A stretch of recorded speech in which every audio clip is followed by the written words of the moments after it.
نحمده ونصلي على رسوله الكريم اما بعد فاعوذ بالله من الشيطان الرجيم بسم الله الرحمن الرحيم قال الله تبارك وتعالى في كلامه المجيد والفرقان الحميد مثل الذين ينفقون أموالهم في سبيل الله كمثل حبة أنبتت 7 سنابل في كل سنبلة 100 حبة واللہ یضاعف لمن یشاء واللہ واسع علیم صدق اللہ العظیم۔ میرے واجب الاحترام خواتین و حضرات، ارشاد باری تعالی ہے مثل الذین ينفقون اموالهم فی سبیل اللہ، مثال ان لوگوں کی جو خرچ کرتے ہیں اپنے مالوں کو اللہ کے راستے میں، کمثل حبۃ جیسا کہ ایک دانہ، انبتت 7 سنابلا جو دانہ اگاتا ہے 7 خوشے، فی کل سنبلۃ 100 حبہ پھر ہر خوشے میں سے 100 دانے نکلتے ہیں۔ اس آیت کے اندر اللہ رب العالمین انفاق فی سبیل اللہ کو بیان فرما رہے ہیں۔ فرمایا جو اللہ کے راستے میں خرچ کرتا ہے، اللہ کے نام پر دیتا ہے، اللہ کے نام پہ قربان کرتا ہے، چاہے وہ مال کسی بھی انداز میں اللہ تعالیٰ کے کسی بھی راستے پر خرچ کیا جائے، اس کی مثال اللہ تعالیٰ نے اس انداز سے دی کہ جو 700 گنا تک بڑھتا ہے، ویسے تو ہر نیک کام 10 گنا اس کا اجر ملتا ہے، جیسا کہ ارشاد باری تعالی ہے من جاء بالحسنۃ فلہ عشر امثالھا، لیکن یہاں پر اللہ تعالی ارشاد فرما رہے ہیں کہ یہ 700 گنا تک بھی بڑھتا ہے۔ اس کا اضافہ اس انداز سے ہوتا ہے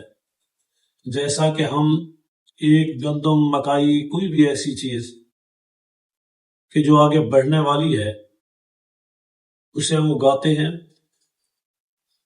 اب اس میں سے 7 خوشے نکلتے ہیں،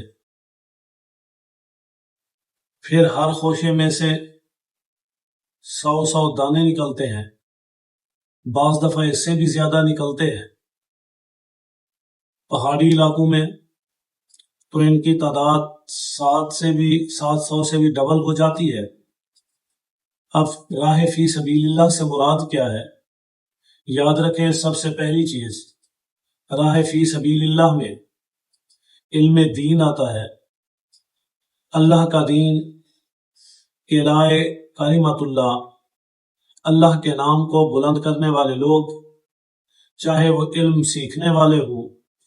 چاہے وہ علم سکھانے والے ہوں، چاہے وہ علم کے لیے سفر کرنے والے ہوں، چاہے وہ علم کے لیے کوشش کرنے والے ہوں، اور اس علم حاصل کرنے میں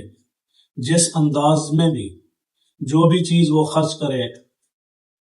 ہر ایک چیز کی علیحدہ شکل ہو سکتی ہے۔ وہ علم حاصل کرنے میں کتابیں بھی دی جا سکتی ہیں، کپڑے بھی دیے جا سکتے ہیں، پہننے، اوڑھنے، کھانے پینے، الغرض ہر وہ چیز جو علم حاصل کرنے میں ضرورت پیش آتی ہے، وہ سب چیزیں اس کے اندر شامل ہیں۔ اب جب اللہ کے راستے میں وہ یہ مال خرچ کرتا ہے، اس میں دگنا اضافہ ہوتا ہے، دگنا اجر ملتا ہے۔ اس وجہ سے ایک تو مال کے خرچ کرنے کا اجر اللہ تعالیٰ عطا کرتے ہیں، اور دوسرا اللہ کے کلمے کو بلند کرنے کا اجر، کہ وہ اللہ کا نام، وہ اللہ کا علم، وہ دین اسلام کا علم، وہ دین کا پیغام جو بھی حاصل کرے گا پھر اسے آگے پھیلائے گا، پھر وہ اسے آگے پھیلائیں گے، یہاں تک کہ یہ درس و تدریس، یہ علم و عمل، یہ کام جب تک چلتا رہے گا، اس خرچ کرنے والے کے نامہ اعمال میں اس کا حصہ ملتا رہے گا۔ دوسری چیز تبلیغ دین ہے۔ اللہ کے دین کی تبلیغ کرنے میں جو بھی ضروریات پیش آئیں، جو بھی یہ کام کرے گا، ان ضروریات کو پورا کرنے کے لیے اپنا مال خرچ کرے گا، اللہ تعالیٰ اس کے مال میں بھی اسی طرح اضافہ فرمائیں گے، کیونکہ یہ اللہ کے دین کو بڑھانا، اللہ کے دین کی تبلیغ کرنا ہے، اور یہ اللہ ہی کے لیے۔ تیسری چیز، جہاد فی سبیل اللہ، جو اللہ کے راستے میں لڑتے ہیں، جہاد کرتے ہیں، ان کے لیے مال، اسباب، سامان، کسی بھی انداز میں کوئی بھی چیز جو ان کی ضرورت کی ہو وہ خرچ کرنا، یہ بھی مال میں اسی طرح 700 گنا اضافہ کرتا ہے۔ اسی طرح جو لوگ باطل کے خلاف، کفر کے خلاف، نفاق کے خلاف، فسق کے خلاف، اسلام دشمنوں کے خلاف کام کر رہے ہیں، محنت کر رہے ہیں، لکھ رہے ہیں، پڑھ رہے ہیں، بول رہے ہیں، سکھا رہے ہیں، سمجھا رہے ہیں، باطل کا رد کسی بھی انداز میں وہ کر رہے ہیں، ان کی ضروریات کو پورا کرنا اور ان میں خرچ کرنا، یہ بھی انفاق فی سبیل اللہ میں ہے، جس میں 700 گنا اضافہ ہوتا ہے۔ الغرض اس میں مختلف شکلیں ہیں، جس کے لیے اللہ تعالیٰ فرما رہے واللہ یضاعف لمن یشاء، اللہ تعالیٰ چاہے جس چیز میں دگنا اضافہ کر دے، واللہ واسع علیم، اللہ تعالیٰ